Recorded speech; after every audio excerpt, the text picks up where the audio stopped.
79º dia, Números 35. Nas planícies de Moabe, perto do rio Jordão, na altura de Jericó, que ficava do outro lado do rio, o Senhor disse a Moisés o seguinte: mande que os israelitas, das terras que vão receber, deem aos levitas algumas cidades, onde estes possam morar, e também terras de pastagens ao redor delas. Estas cidades serão dos levitas, e eles morarão nelas. As terras ao seu redor serão para o gado, para as ovelhas e as cabras, e para todos os outros animais. Os pastos ficarão em volta de toda a cidade, numa distância de 450 metros a partir da muralha. Todo o terreno formará um quadrado de 900 metros de cada lado, isto é, medirá a mesma coisa a leste e a oeste, ao norte e ao sul. A cidade ficará no meio, e os pastos ficarão em volta. Deem aos levitas 6 cidades para fugitivos. Se um homem, sem querer ou por engano, matar alguém, poderá fugir para uma dessas cidades. Além dessas, vocês darão aos levitas 42 cidades. Portanto, o total será de 48 cidades, todas elas com pastos ao seu redor. O número de cidades de levitas em cada tribo será determinado pelo tamanho do seu território, isto é, dos territórios maiores será escolhido um número maior de cidades, e dos territórios menores, menor número de cidades.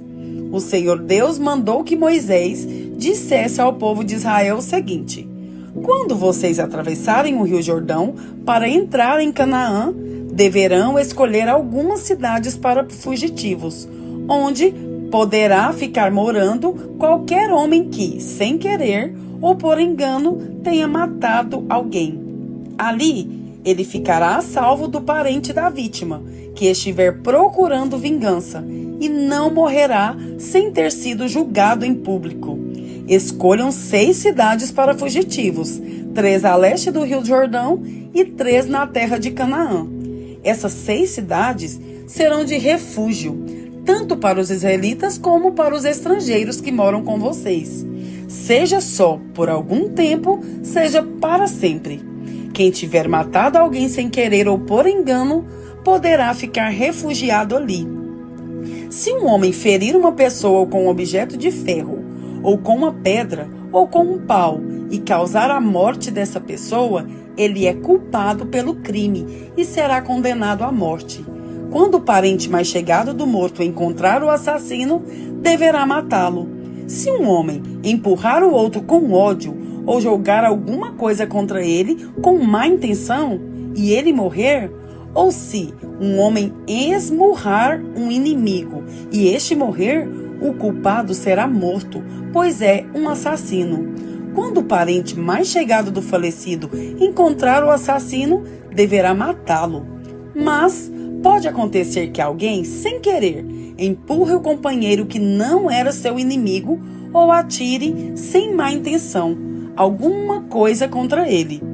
Pode acontecer também que alguém, sem ver, atire uma pedra que venha a cair em cima de alguém e cause a sua morte. Porém, os dois não eram inimigos e quem matou não fez isso de propósito.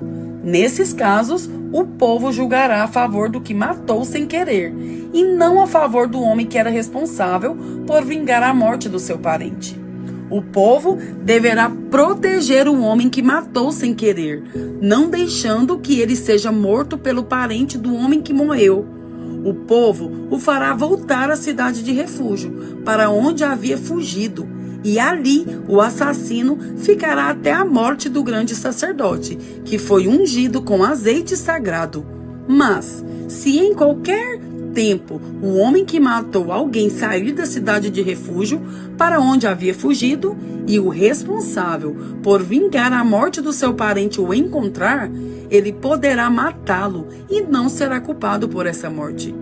O homem que matou alguém deverá ficar na sua cidade de refúgio até a morte do grande sacerdote, mas depois poderá voltar para sua casa. Essas ordens serão uma lei para vocês e os seus descendentes em todos os lugares onde vocês morarem. Quem matar uma pessoa será condenado à morte, conforme o que 2 ou mais testemunhas disserem. Uma testemunha só não basta para condenar alguém à morte. A vida de um criminoso condenado à morte não poderá ser comprada com dinheiro. Ele será morto. Também não aceitem dinheiro para libertar aquele que tiver fugido para uma cidade de refúgio e que quiser voltar para sua terra antes da morte do grande sacerdote. Portanto, não profanem com crimes de sangue a terra onde vocês vivem, pois os assassinatos profanam o país. E a única maneira de se fazer a cerimônia de purificação da terra onde alguém foi morto é pela morte do assassino. Não tornem impura a terra onde vocês vão morar, pois eu também estou no meio dela. Eu, o Senhor, vivo no meio dos israelitas.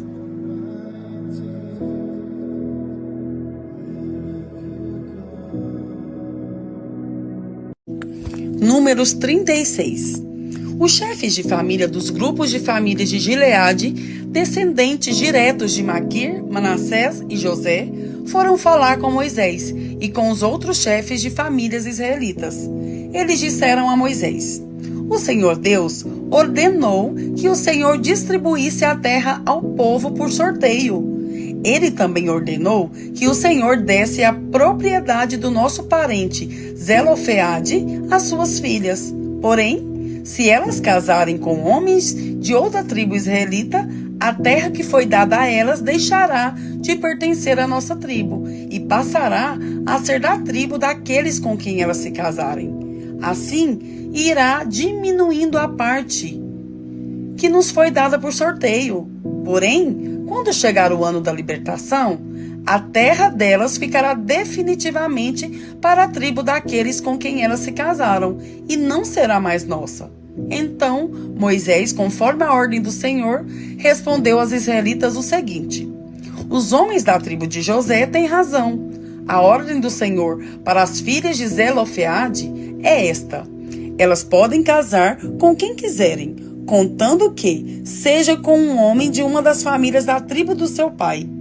Desse modo, as terras dos israelitas não passarão de uma tribo para outra, pois os israelitas devem ficar ligados cada um à terra da tribo dos seus pais.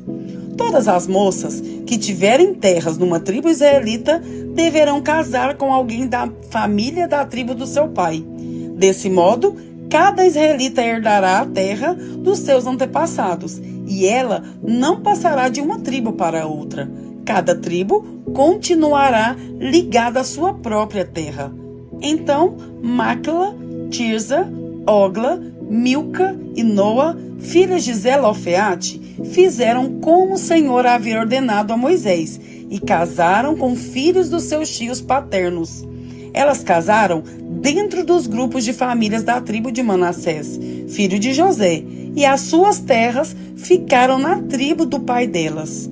Foram essas as leis e os mandamentos que o Senhor deu ao povo de Israel por meio de Moisés, nas planícies de Moabe, perto do rio Jordão, na altura de Jericó, que ficava no outro lado do rio.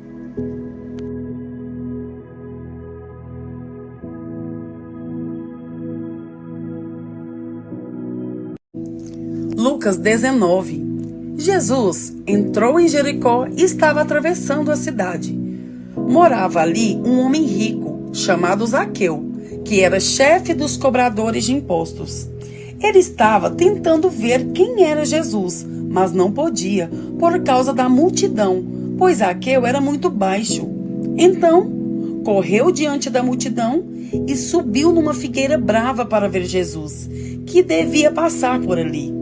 Quando Jesus chegou àquele lugar, olhou para cima e disse a Zaqueu: Zaqueu, desça depressa, pois hoje preciso ficar na sua casa.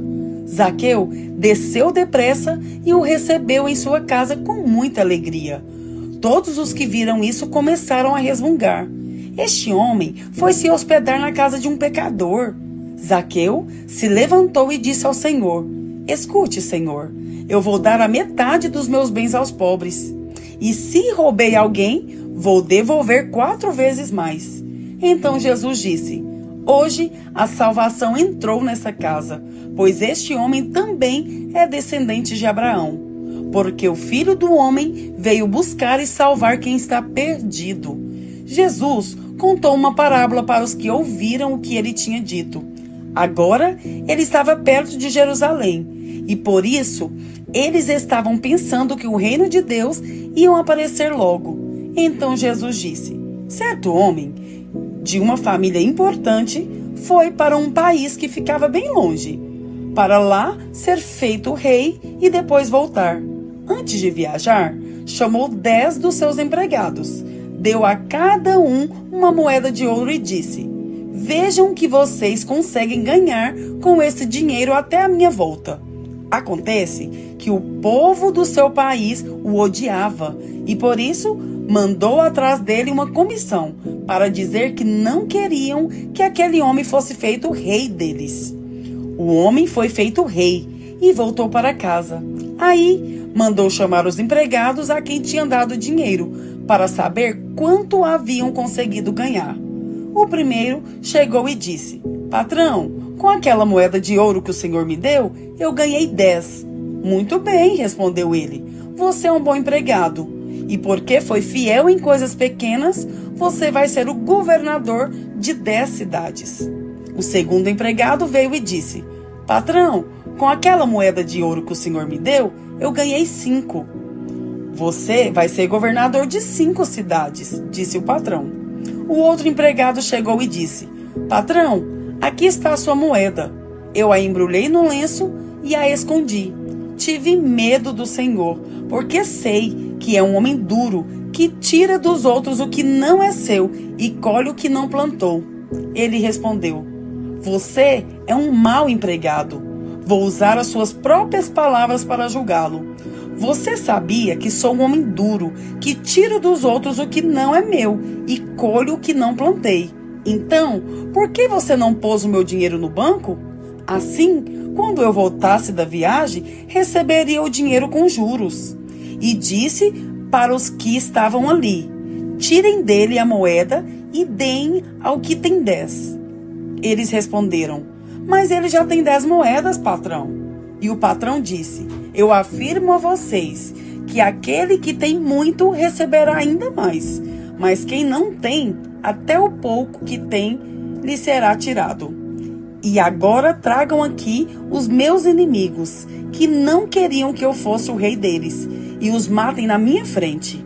Depois de dizer isso, Jesus foi adiante deles para Jerusalém.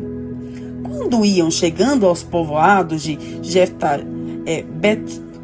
Betfagé e Betânia, que ficam perto do Monte das Oliveiras, enviou 2 discípulos na frente, com a seguinte ordem: vão até o povoado ali adiante. Logo que vocês entrarem lá, encontrarão preso um jumentinho que ainda não foi montado. Desamarrem o animal e o tragam aqui. Se alguém perguntar por que vocês estão fazendo isso, diga que o mestre precisa dele. Eles foram e acharam tudo como Jesus tinha dito. Quando estavam desamarrando o jumentinho, os donos perguntaram: por que é que vocês estão desamarrando o animal? Eles responderam: o mestre precisa dele. Então, eles levaram o jumentinho para Jesus, puseram as suas capas sobre o animal e ajudaram Jesus a montar. Conforme ele ia passando, o povo estendia suas capas no caminho. Quando Jesus chegou perto de Jerusalém, na descida do Monte das Oliveiras, uma grande multidão de seguidores ia com ele. E eles, cheios de alegria, começaram a louvar a Deus em voz alta por tudo o que tinham visto. Eles diziam: que Deus abençoe o rei que vem em nome do Senhor, paz no céu e glória a Deus. Aí, alguns fariseus que estavam no meio da multidão disseram a Jesus: mestre, mande que os seus seguidores calem a boca. Jesus respondeu: eu afirmo a vocês que, se eles se calarem, as pedras gritarão. Quando Jesus chegou perto de Jerusalém e viu a cidade, chorou com pena dela e disse: ah, Jerusalém, se hoje mesmo você soubesse o que é preciso para conseguir a paz, mas agora você não pode ver isso, pois chegarão os dias em que os inimigos vão cercá-la com rampas de ataque e vão rodeá-la e apertá-la de todos os lados. Eles destruirão completamente você e todos os seus moradores. Não ficará uma pedra em cima da outra, porque você não reconheceu o tempo em que Deus veio para salvá-la. Jesus entrou no pátio do templo e começou a expulsar dali os vendedores. Ele lhes disse: nas Escrituras Sagradas está escrito que Deus disse o seguinte: a minha casa será uma casa de oração, mas vocês a transformaram num esconderijo de ladrões. Jesus ensinava no pátio do templo todos os dias. Os chefes dos sacerdotes, os mestres da lei e os líderes do povo queriam matá-lo, mas não achavam jeito de fazer isso, pois todos o escutavam com muita atenção.